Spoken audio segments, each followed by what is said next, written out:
জাতীয় নির্বাচন ফেব্রুয়ারিতে হবে। সরকার বলছে বাংলাদেশের ইতিহাসে সবচেয়ে ভালো নির্বাচন নাকি 2026-এ সরকার উপহার দেবে। আমরাও এই কথায় বিশ্বাস রাখতে চাই, আমরাও সরকারের কথায় আস্থা রাখতে চাই। কিন্তু যখন আমাদের ভাই হাদির গায়ে গুলি লাগে এবং সে মৃত্যুবরণ করে, তখন আমাদের মতন যারা প্রার্থী নির্বাচনে মানুষের দিকে তাকিয়ে আছি যে মানুষ যদি আমাদের ভোট দেয় ইনশাআল্লাহ আমরা মানুষের পক্ষে সংসদে যাব। আমাদের মধ্যেও কিন্তু ভয় তৈরি হয়।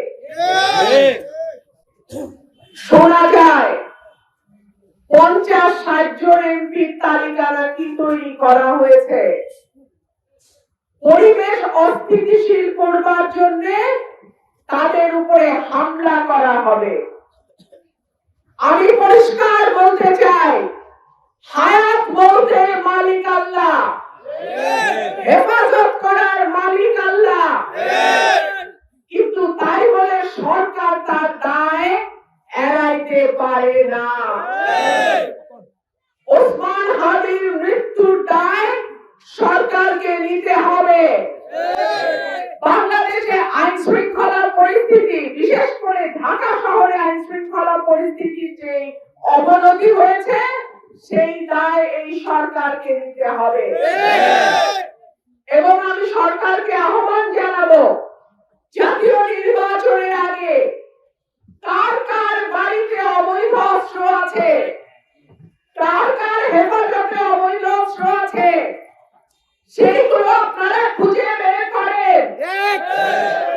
আপনাদের পুলিশ আছে, প্রশাসন আছে, আইন শৃঙ্খলা রক্ষাকারী বাহিনী আছে। যদি 5ই আগস্টের পরে যে অস্ত্রগুলো লুট হয়েছে থানা থেকে, সেই অবৈধ অস্ত্র কারো কাছে পাওয়া যায়, তাকে আইনের আওতায় নিয়ে আসে।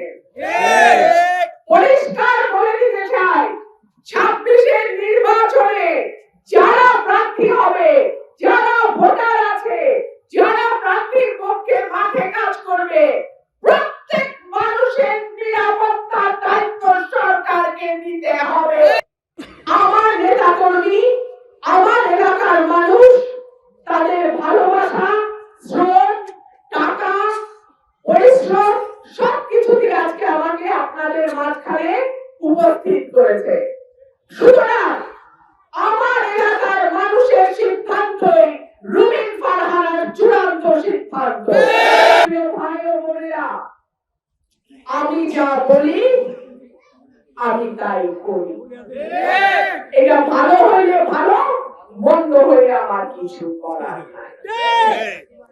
আপনারা যদি আমার পাশে থাকেন ইনশাআল্লাহ মার্কা যাই হোক নির্বাচন করবো আমি সরাইল এবং আশুগঞ্জ।